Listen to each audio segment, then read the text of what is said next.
¿Imaginas que un simple modelo matemático consiga reconocer dígitos manuscritos, traducir textos o incluso generar arte y poesía? Bienvenidos a un viaje fascinante por la historia de las redes neuronales, desde el primer perceptrón de los años 50 hasta los poderosos transformers de hoy en día.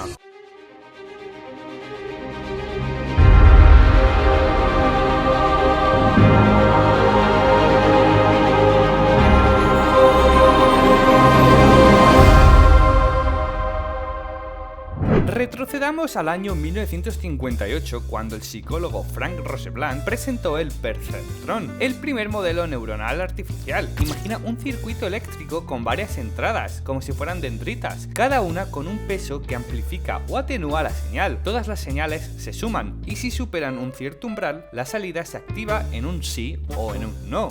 Rossebland soñó con máquinas capaces de aprender a reconocer patrones, al estilo de las neuronas biológicas. El perceptrón podría, por ejemplo, identificar formas simples en imágenes de puntos, círculos, líneas rectas o bordes, pero tenía un gran problema: solo podía resolver problemas linealmente separables. Por ejemplo, no distinguía un SOR, un cero exclusivo, de dos entradas. Esto llevó en 1969 a Marvin Minsky y Seymour Papert a demostrar las limitaciones del perceptrón y desatar el primer invierno de la IA, un periodo de décadas sin grandes avances. La clave para superar el perceptrón único fue añadir capas ocultas entre la entrada y la salida. Pero, ¿cómo entrenar esos múltiples niveles de neuronas? La respuesta llegó en 1986 con el artículo de David Rumelhart, Geoffrey Hinton y Ronald Williams llamado Backpropagation. Imagina una red de tres capas: entrada, oculta y salida. Cuando alimentas la entrada con datos, por ejemplo píxeles de un dígito, la información fluye hacia adelante y produce una predicción. Luego calculas el error, la diferencia entre la predicción y la etiqueta real. Con Backpropagation, ese error se propaga hacia atrás, ajustando los pesos de cada capa según cuánto contribuyen al fallo. Este método de optimización por gradiente descendente permitió entrenar redes mucho más profundas. De pronto, modelos de varias capas podían aprender relaciones no lineales complejas. Con ello regresó la esperanza de la IA, aunque todavía faltaba poder computacional suficiente para entrenar redes muy grandes. Tengo un vídeo hablando sobre esto en mi canal. A principios de los 2000, el auge de las GPUs, las unidades gráficas paralelas,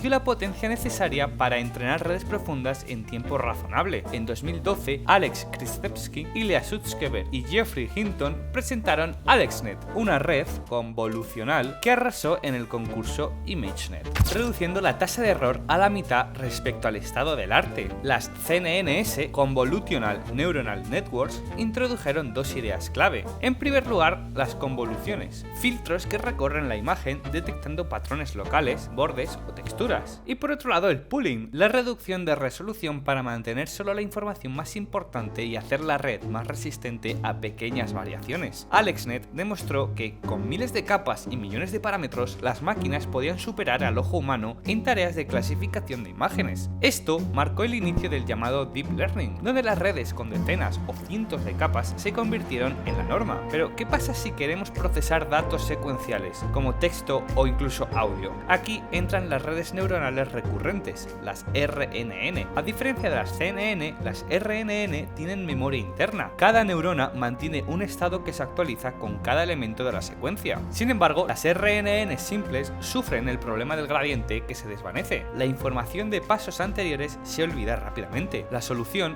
llegó en 1997 con las LSTM, Long Short Term Memory, creadas por Hofreiter y Schmidhuber. Las LSTM introducen puertas de entrada, olvido y salida, que controlan el flujo de información. Así pueden recordar datos relevantes durante cientos de pasos, permitiendo a las máquinas traducir largos párrafos o generar música con coherencia. Aún con LSTM, el procesamiento de texto largo era costoso y secuencial. En 2017, Vaswani y su equipo revolucionaron el campo con el paper Attention is All You Need, presentando el Transformer. Los Transformers eliminan la necesidad de procesar la secuencia paso a paso, En su lugar, usan mecanismos de atención. Cada palabra o token del texto calcula una ponderación respecto a todas las demás, capturando relaciones globales de forma paralela. Esto permite entrenar modelos gigantescos mucho más rápido y con mayor rendimiento en tareas de traducción, resumen y generación de texto. Un transformer básico consta de dos bloques, encoder y decoder, cada uno formado por varias capas idénticas. Veamos una capa de encoder.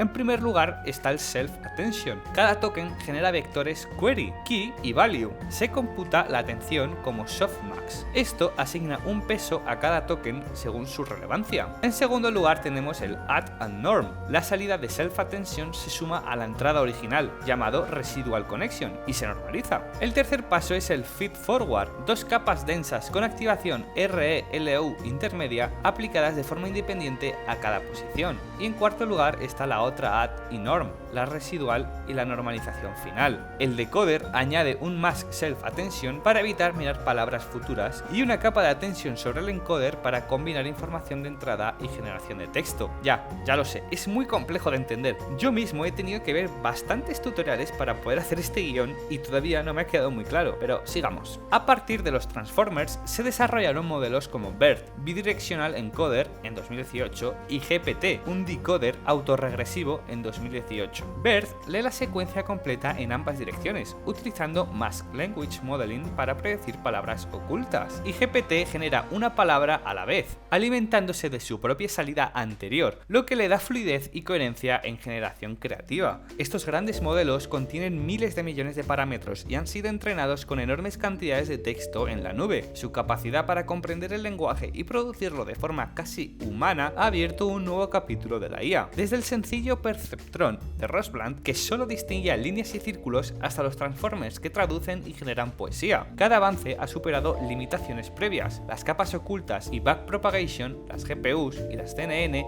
las LSTM y finalmente la atención que permitió el procesamiento masivo en paralelo. Hoy vivimos en un mundo donde una red neuronal se entrena en horas, lo que antes tomaba semanas, y donde modelos gigantescos pueden comunicar ideas, resolver preguntas e incluso componer música. El futuro promete redes aún más eficientes, con arquitecturas híbridas y entrenadas de forma más sostenible. Pero lo básico sigue siendo lo mismo: conectar capas de neuronas artificiales, ajustar sus pesos y dejar que aprendan patrones. Si te ha gustado el vídeo, agradecería que dejaras un like y te suscribieras. A ti no te cuesta nada y a mí me ayuda a seguir trayendo contenido como este. Nos vemos la semana que viene.